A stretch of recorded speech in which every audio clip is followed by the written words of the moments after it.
হাজব্যান্ডের কথা বলছে, উনি পরিকল্পিতভাবে আমার হাজব্যান্ডকে ফাঁসাইছে। আজকে আমার হাজব্যান্ড কারাগারে আছে, আমার 2টা বাচ্চা আছে, আমার ফ্যামিলিটাকে শেষ করে দিচ্ছে উনি। আমি প্রশাসনের কাছে দৃষ্টি আকর্ষণ করছি, আমি সুষ্ঠু বিচার চাই। প্রশাসন যেন সুষ্ঠু বিচার করে এবং মিডিয়া সবাই যেন বিষয়টা দেখে জরুরিভাবে তদন্ত করে। এরকম মহিলার জন্য যেন আর কোনো মানুষের সংসারে অশান্তি। বলেছে সম্পূর্ণই বানোয়াট মিথ্যা। ওনার সঙ্গে আমার স্বামীর কোনো ধরনের সম্পর্ক নেই। আমার স্বামী উনি কিছু খারাপ কাজ করে, সেখান থেকে আমার স্বামী ওনাকে সেভ করেছিল। সেভ করার পর থেকে ওনার সঙ্গে ফ্যামিলিগতভাবে আমার স্বামীর একটা আন্ডারস্ট্যান্ডিং হয়। ওনার হাজব্যান্ড প্লাস উনি ফোন দিত, ভিডিও কলে ফোন দিত আমার হাজব্যান্ডকে। প্রায় সময় আমি দেখতাম কথা বলতো ভিডিও কলে আমার হাজব্যান্ডের সঙ্গে। কথা বলতে বলতে এক সময় আমার বাচ্চাদের সঙ্গেও কথা বলতো। এক সময় এসে তারপরে আমার সঙ্গে কথা বলে আমাকে ওনারা হাজব্যান্ড বলে আমার বাসায় আসেন, আমার বাসায় আপনি এসে বেড়ায় যান। আমি বলছি যে ঠিক আছে। পরে আমি একদিন মার্কেটে গেছিলাম, গিয়ে ওনার বাসায় গেছি। উনি কখনো আমাদের বাসায় আসেনি। এক পর্যায়ে উনি আমার কাছ থেকে 2 লাখ টাকা ধার চাইছিল। হ্যাঁ, ধার চাওয়ার পরে আমি বলছিলাম যে আমার কাছে নেই, আমি দিতে পারবো না। পরে উনি তবু আমার কাছে জোর করছিল, কিন্তু আমি এটা দিতে চাই নাই। প্লাস উনি আমাকে পরে হুমকি দিচ্ছে যে আপনার হাজব্যান্ডের কিন্তু সমস্যা করে দিব আমি। তো আমি এটা আমার হাজব্যান্ডকে বলার পরে আমার হাজব্যান্ড ওনাকে হোয়াটসঅ্যাপ মেসেঞ্জার সব কিছু থেকে ব্লক করার পরে ওনার সঙ্গে কথা বলা বন্ধ করে দেয়। তখন উনি করলো কি, আমার নাম্বারে ফোন দেওয়া শুরু করলো।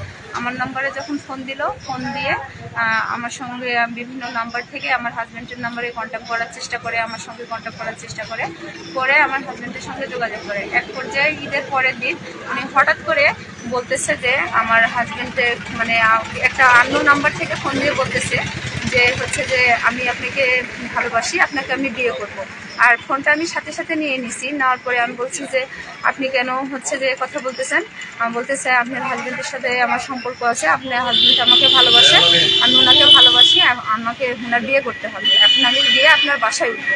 আমি বললাম যে এটা তো কখনোই সম্ভব না, আপনি জানতেন না যে তার ওয়াইফ আছে, 2টা বাচ্চা আছে, তাহলে কেন আপনি এগুলো করলেন? বলছে আমাকে প্রলোভন দেখাচ্ছে। আমি বললাম যে প্রলোভন দেখাচ্ছে, আপনি তো একজন নারী হয়ে আপনার 2টা বাচ্চা আছে, একটা 11 বছরের বাচ্চা, 3 বছরের বাচ্চা, তাহলে আপনি কিভাবে প্রলোভনে মেতে গেলেন?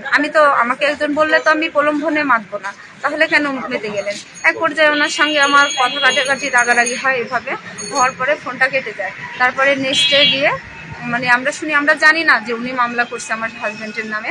তারপরে এক পর্যায়ে আমার হাজব্যান্ড রাতে শুয়েছিল, আমরা শুয়েছিলাম, উনি বিভিন্ন জনের কাছে ফোন দিয়ে বিভিন্ন রকমের কথা হুমকি দিচ্ছিল। দেওয়ার পরে আমরা যখন রাতে শুয়েছিলাম, পরে প্রশাসন এসে রাত 1টার সময় আমার হাজব্যান্ডকে গ্রেপ্তার করে নিয়ে যাওয়ার পরে উনি থানায়ও আসছে। এসে আমার হাজব্যান্ডকে বলছে যে আমাকে বিয়ে করা লাগবে। আমাকে টাকা দেননি, ঠিক আছে, কিন্তু এখন আমাকে বিয়ে করা লাগবে। আমার হাজব্যান্ড বলছে সম্ভব না, আমি যদি মরেও যাই আমার 4 আঙ্গুলের কপালে যা থাকবে তাই হবে। আমি মরে গেলেও আমার 2টা বাচ্চা আছে, আমার ওয়াইফ আছে, আমি কখনোই এ কাজ করতে পারবো না। আমার হাজব্যান্ডের কথা বলছে, উনি পরিকল্পিতভাবে আমার হাজব্যান্ডকে ফাঁসাইছে। আজকে আমার হাজব্যান্ড কারাগারে আছে, আমার 2টা বাচ্চা আছে, আমার ফ্যামিলিটাকে শেষ করে দিচ্ছে উনি। আমি প্রশাসনের কাছে দৃষ্টি আকর্ষণ করছি, আমি সুষ্ঠু বিচার চাই। প্রশাসন যেন সুষ্ঠু বিচার করে এবং মিডিয়া সবাই যেন বিষয়টা দেখে জরুরিভাবে তদন্ত করে। এরকম মহিলার জন্য যেন আর কোনো মানুষের সংসারে অশান্তি না।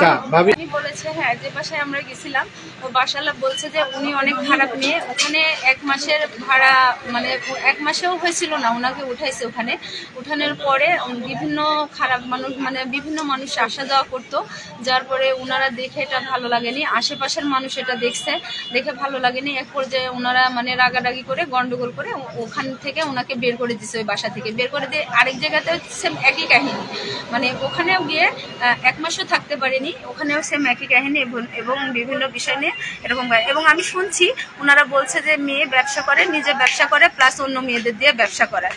এই মেয়ের হ্যাবিট, এটা ব্যবসা করা হ্যাবিট। এই মেয়ে এসে এখন আমার সংসারে হানা দিচ্ছে।